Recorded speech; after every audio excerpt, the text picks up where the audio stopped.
Learning Objective 6, explain the financial planning pyramid. In the previous learning objective, we discussed that the financial planning process was goal-based. And if the client's goals are driving the process, we may not hit the true risk to the client.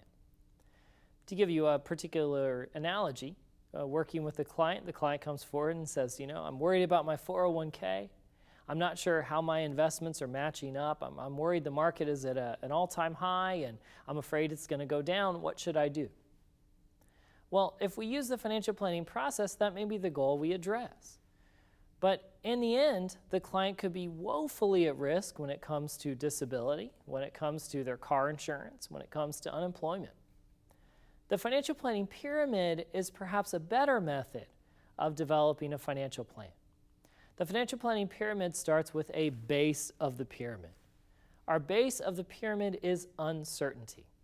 Well, perhaps we should look at each financial planning topic area and say, what are risk areas? Where is this client exposed to risk? Well, if we're exposed to unemployment risk, perhaps we need to increase our cash positions, make our emergency fund more robust. If the client is exposed to liability risk, maybe revisit the auto policy or homeowner's policy or umbrella policy the client has. Life, health, disability all fall in this base of the pyramid. What risks face the client? After we've tackled these risks, then we can start to build wealth. If we build wealth before we build the base of the pyramid, that wealth will be gone in the blink of an eye. If I become disabled tomorrow, I'm going to have my current living expenses to pay for. I'm also going to potentially have other doctor bills come into play, other sorts of physical therapy, which may or may not be insured based on the nature and cause of my disability.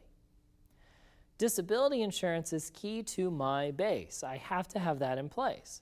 And any wealth I build can only occur truly and safely after the base of risk protection has been met.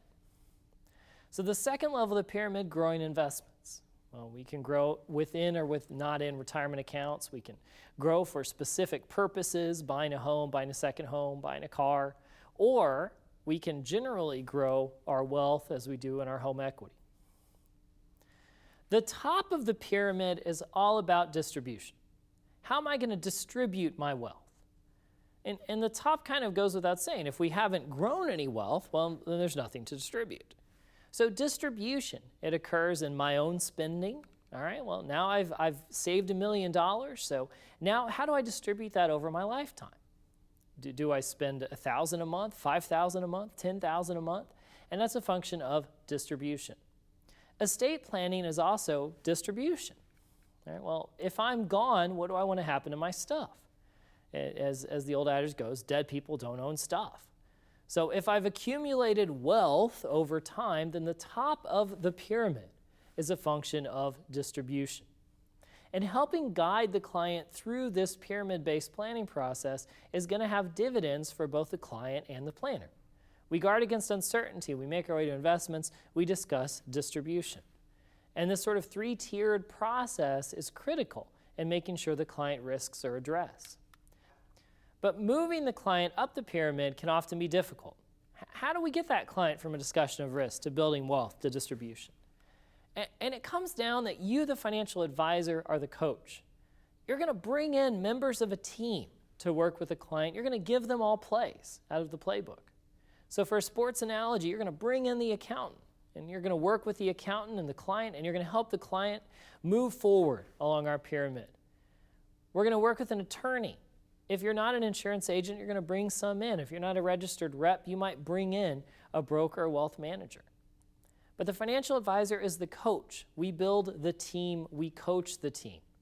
And from time to time, we have to evaluate performance of the team members. Perhaps they're the best fit, or perhaps we need to replace one.